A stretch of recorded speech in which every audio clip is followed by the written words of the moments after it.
Hello વિદ્યાર્થી મિત્રો, હું છું વિજય પટેલ. બાયોલોજીની અંદર આપનું હાર્દિક સ્વાગત કરું છું. આપણે ધોરણ 11 સાયન્સ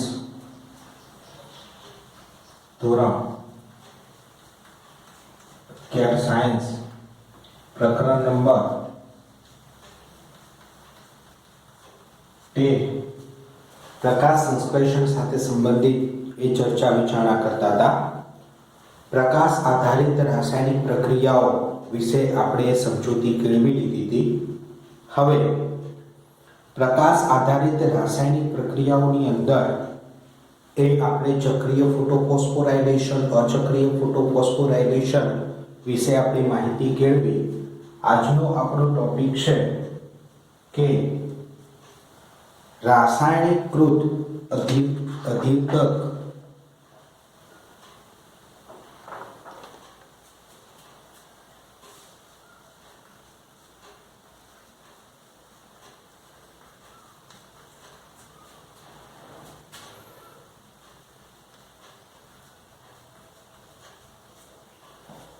ટોપિક છે રસાયણાશ્રુતિ અધિક તર્ક. બરોબર. આ રસાયણાશ્રુતિ અધિક તર્કને કેમી ઓસ્મોટિક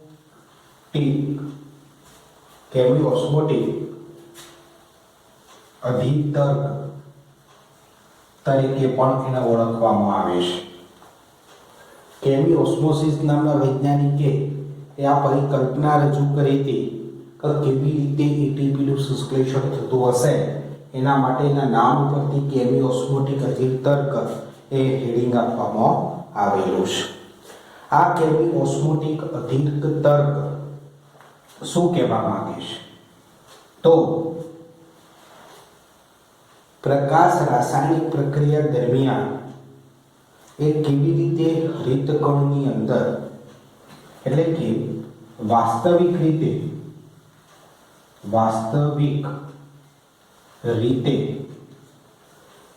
હરિત કણમાં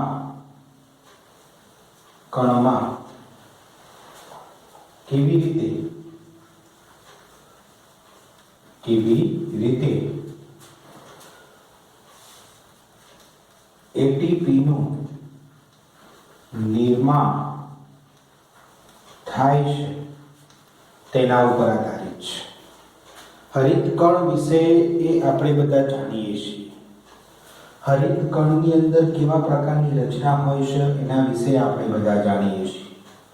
તો હરિતકણ છે અને હરિતકણની અંદર એ થાઇલેકોઇડ વાળો વિસ્તાર છે અને થાઇલેકોઇડની અંદર એ પ્રકાશ પ્રક્રિયા થતી હોય છે. ચક્રીય ફોટોફોસ્ફોરાયલેશન, અચક્રીય ફોટોફોસ્ફોરાયલેશનની ક્રિયા થતી હોય છે. એ સિવાયનો વિસ્તાર એ સ્ટ્રોમા તરીકે ઓળખવામાં આવે છે. તો હરિતકણની અંદર સ્ટ્રોમા અને થાઇલેકોઇડ વચ્ચેની પ્રતિક્રિયાથી, સમજો, હરિતકણની અંદર સ્ટ્રોમા અને થાઇલેકોઇડ ની વચ્ચેની પ્રતિક્રિયાથી એ વાસ્તવિક રીતે એટીપીનું એ નિર્માણ થતું હોય છે. તો આ કેવી રીતે સર્જાતો હોય છે? તો આના માટે એક ઢોળાંશની એ પ્રક્રિયા થતી હોય છે અને એ ઢોળાંશનું નામ છે પ્રોટોન ઢોળાંશ. કેવું છે? પ્રોટોન ઢોળાંશ રચાતો હોય છે. કોની વચ્ચે પ્રોટોન્સ ઢોળાંશ રચાતો હોય છે? તો આ જે થાઇલેકોઇડ ખરો, તો આ થાઇલેકોઇડ છે. થાઇલેકોઇડની અંદર રહેલો અવકાશ અને થાઇલેકોઇડની બહાર રહેલો સ્ટ્રોમા મીન્સ આધારક. તો સ્ટ્રોમા મીન્સ આધારક અને થાઇલેકોઇડની અંદર રહેલો અવકાશ, તો થાઇલેકોઇડની અંદર રહેલા અવકાશ અને સ્ટ્રોમા વચ્ચે એ પ્રોટોન ઢોળાંશ રચાય છે. પ્રોટોન ઢોળાંશ એ રચાતો હોય છે અને આ પ્રોટોન ઢોળાંશને આધીન એ શું થતું હોય છે? એટીપીનું સંશ્લેષણ થતું જોવા મળે છે. તો આપણે એના વિશે એક ખ્યાલ કેળવવાનો છે. તો જોઈએ આપણે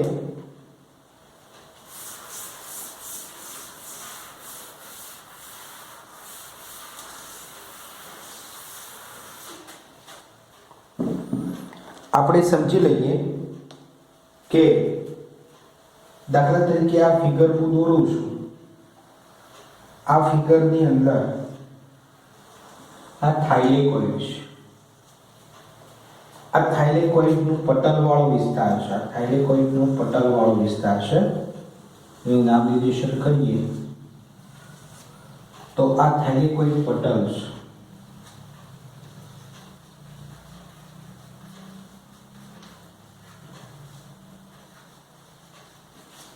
થાઇલેકોઇડ પટલ છે. આ થાઇલેકોઇડનો અવકાશ, અંદર રહેલો અવકાશ,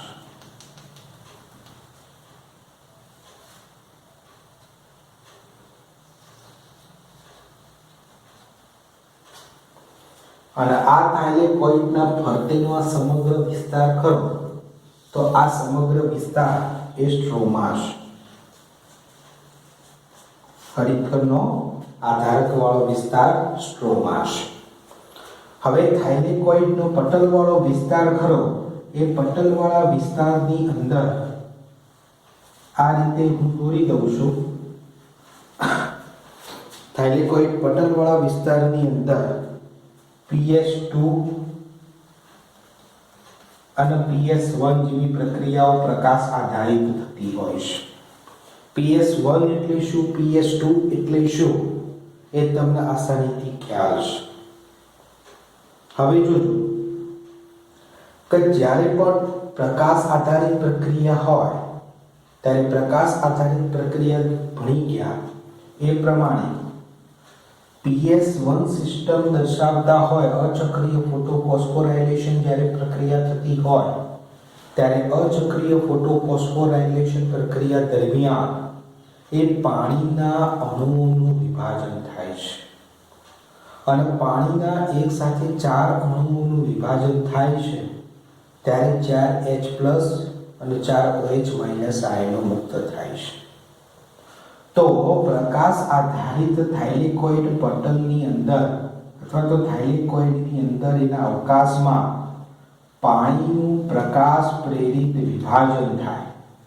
અને પાણીનું પ્રકાશ પ્રેરિત વિભાજન થાય ત્યારે એ proton means hydrogen ion H+ નું પ્રમાણ એ થાઇલેકોઇડના પટલની અંદર મીન્સ થાઇલેકોઇડના અવકાશની અંદર એ H+ નું પ્રમાણ એ વધતું જાય છે. એની સાથે સાથે એ ઇલેક્ટ્રોનનું પ્રમાણ પણ જોવા મળતું હોય છે. ઇલેક્ટ્રોનનું પ્રમાણ પણ જોવા મળતું હોય છે. પણ જે પ્રકાશ આધારિત પ્રક્રિયાની અંદર જે ઇલેક્ટ્રોનો ઉત્પન્ન થાય છે એ ઇલેક્ટ્રોનો PS2 સિસ્ટમની અંદર અને PS1 સિસ્ટમની અંદર એટલે કે ચક્રીય અને અચક્રીય ફોટોફોસ્ફોરાયલેશનની અંદર વીજાણુ વાહકોમાં થઈ અને થાઇલેકોઇડના પટલવાળા વિસ્તારમાં થઈ અને સ્ટ્રોમામાં જતા રહે છે. તો સમજો થાઇલેકોઇડ પટલના અવકાશની અંદર તો થાઇલેકોઇડના અવકાશની અંદર પાણીના પ્રકાશ પ્રેરિત વિઘટન દ્વારા ઉત્પન્ન થયેલા પ્રોટોન મીન્સ H+ હાઇડ્રોજન આયનો અને ઇલેક્ટ્રોન, જે ઇલેક્ટ્રોન હોય છે એ ઇલેક્ટ્રોન એ થાઇલેકોઇડના અવકાશમાંથી ચક્રીય અને અચક્રીય ફોટોફોસ્ફોરાયલેશન પ્રક્રિયા દ્વારા થાઇલેકોઇડના અવકાશમાંથી એ સ્ટ્રોમા મીન્સ આધારકની અંદર આવી જાય છે. અને જ્યારે પણ ઇલેક્ટ્રોન થાઇલેકોઇડ અવકાશમાંથી સ્ટ્રોમામાં ગતિ કરતા હોય એ સમય દરમિયાન એ અમુક પ્રોટોનના અણુઓ હોય છે H+ આયનો પ્રોટોન.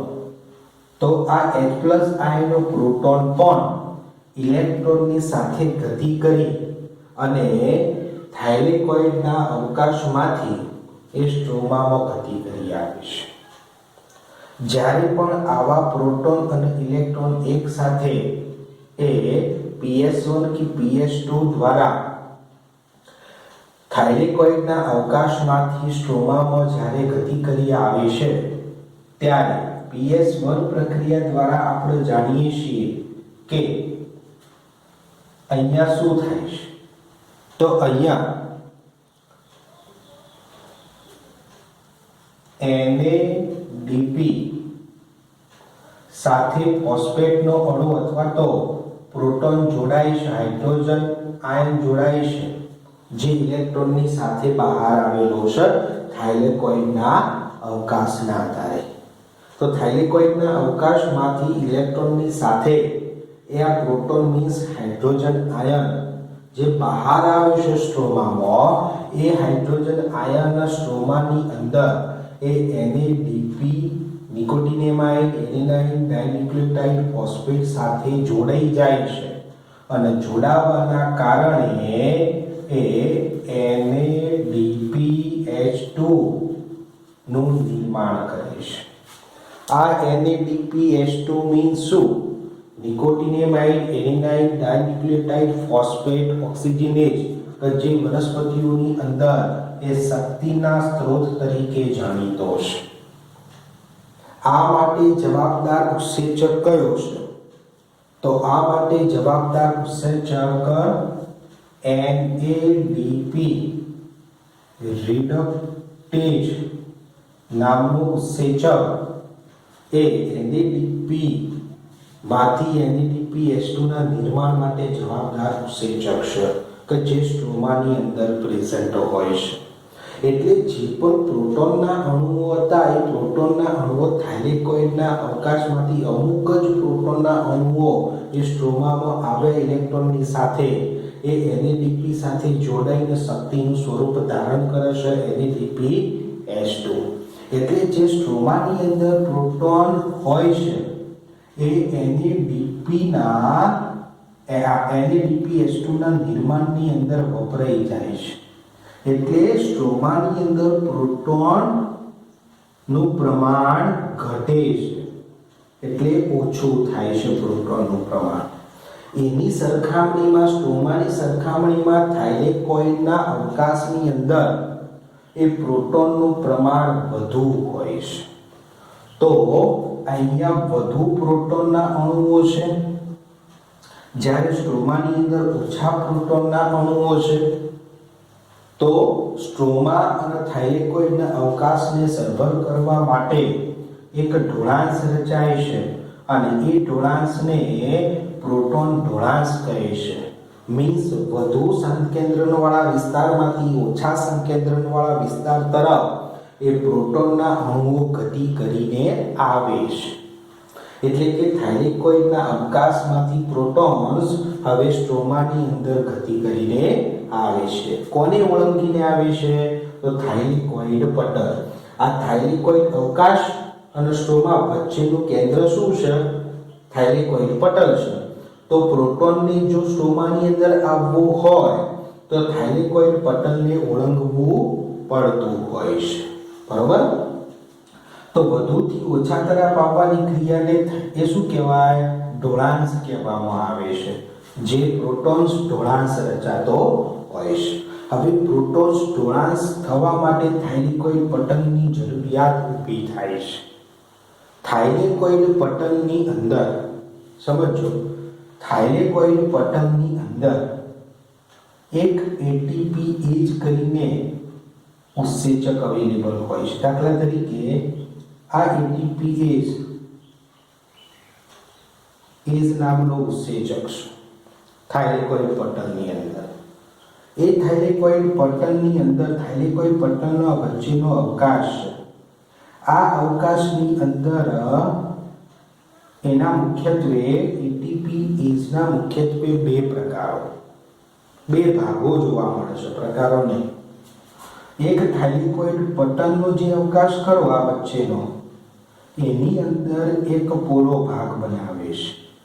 તો થાઇલેકોઇડ પટલની અંદર જે પોલો ભાગ બનાવે એ પોલા ભાગને F0 તરીકે ઓળખવામાં આવે છે. અને થાઇલેકોઇડ પટલ એની બહારની બાજુએ એક ઉપસેલો ભાગ બનાવે છે આ રીતે એક નાનો ગોળ તો નાનો ગોળ છે એ થાઇલેકોઇડ પટલની અંદર છે જે પોલાણ છે અને એક મોટું પોલાણ કે જે થાઇલેકોઇડ પટલની બહારની બાજુની સ્ટ્રોમામાં ઉપસી આવે છે તો આ મોટા ગોળને તમે F1 તરીકે ઓળખી શકો છો તો આ F0 અને F1 એ એટીપીએઝના મુખ્ય બે ભાગો છે આ જે એક પોલાણ રચાયું તો આ પોલાણમાં થઈ અને થાઇલેકોઇડ પટલની અંદર રહેલા એ હાઇડ્રોજન આયનો ખરા એટલે કે પ્રોટોન એ પ્રોટોન ગતિ કરી અને સ્ટ્રોમાની અંદર એ આવતા જોવા મળે છે તો કઈ રીતે આવે એટીપીએઝ ની અંદર કયા પ્રકારનું ઉત્સેચક એ જોવા મળતો હોય તો એટીપીએઝ ની અંદર એટીપી સિન્થેટેઝ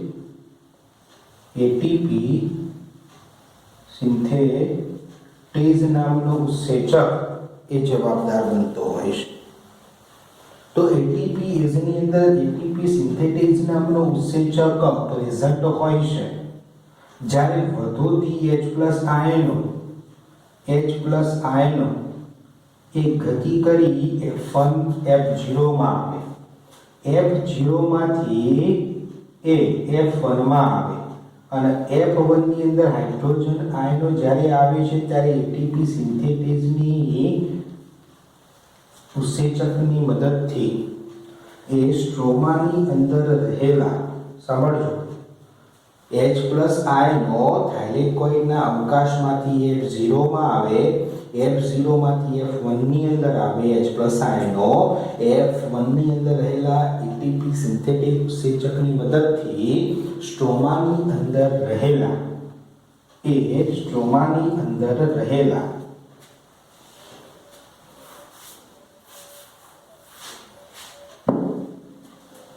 એડીપી સાથે એડિનોસાઇન ડાયફોસ્ફેટ સાથે એટીપી સિન્થેટેઝ શું કરે છે તો એટીપી સિન્થેટેઝ એ હાઇડ્રોજન આયનો પ્રોટોન્સ જ્યારે પણ સ્ટ્રોમામાં આવે છે ત્યારે એટીપી સિન્થેટેઝ ઉત્સેચક સ્ટ્રોમાની અંદર રહેલા એ એડીપી એડિનોસાઇન ડાયફોસ્ફેટ સાથે ફોસ્ફેટનો અણુ જોડી દે અને એટીપી નું નિર્માણ કરે છે તો સ્ટ્રોમાની અંદર એક NADPH2 સ્વરૂપે શક્તિનું નિર્માણ થાય અને બીજું સ્ટ્રોમાની અંદર એટીપી સ્વરૂપે શક્તિનું નિર્માણ થાય છે અને આ જે બે શક્તિઓનું નિર્માણ થયું એક NADPH2 સ્વરૂપે અને એક એટીપી સ્વરૂપે આ બંને શક્તિઓ એ આગળ જતો CO2 ના સ્થાપન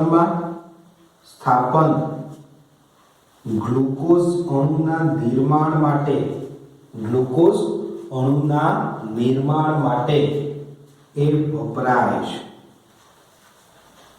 આગળ જતો જ્યારે પણ પ્રકાશ સંશ્લેષણની પ્રક્રિયા થાય અને એ પ્રકાશ સંશ્લેષણના સંદર્ભમાં એ જ્યારે CO2 નું સ્થાપન થતું હોય અને CO2 ના સ્થાપન દ્વારા ગ્લુકોઝના અણુઓનું નિર્માણ થતું હોય તો એ ગ્લુકોઝના અણુના નિર્માણ કરવા માટે NADPH2 અને ATP સ્વરૂપે શક્તિ એ વપરાઈ જતી જોવા મળે છે તો આ એક પરિકલ્પના કેમિઓસ્મોટિક સિદ્ધાંત તરીકે એ ઓળખાય છે અથવા તો રસાયણશાસ્ત્રીય અધિતર્ક એ તરીકે ઓળખવામાં આવે છે કે જે સંપૂર્ણપણે એ પ્રોટોન્સ ઢોળાંશ ઉપર ડિપેન્ડેડ છે બરોબર તો એક વસ્તુ સમજી લેજો બે સ્વરૂપે શક્તિનું નિર્માણ થતું જોવા મળે છે અને આ વસ્તુ ખાસ છે એટીપીનું નિર્માણ એ કઈ રીતે થતું જોવા મળે છે બરોબર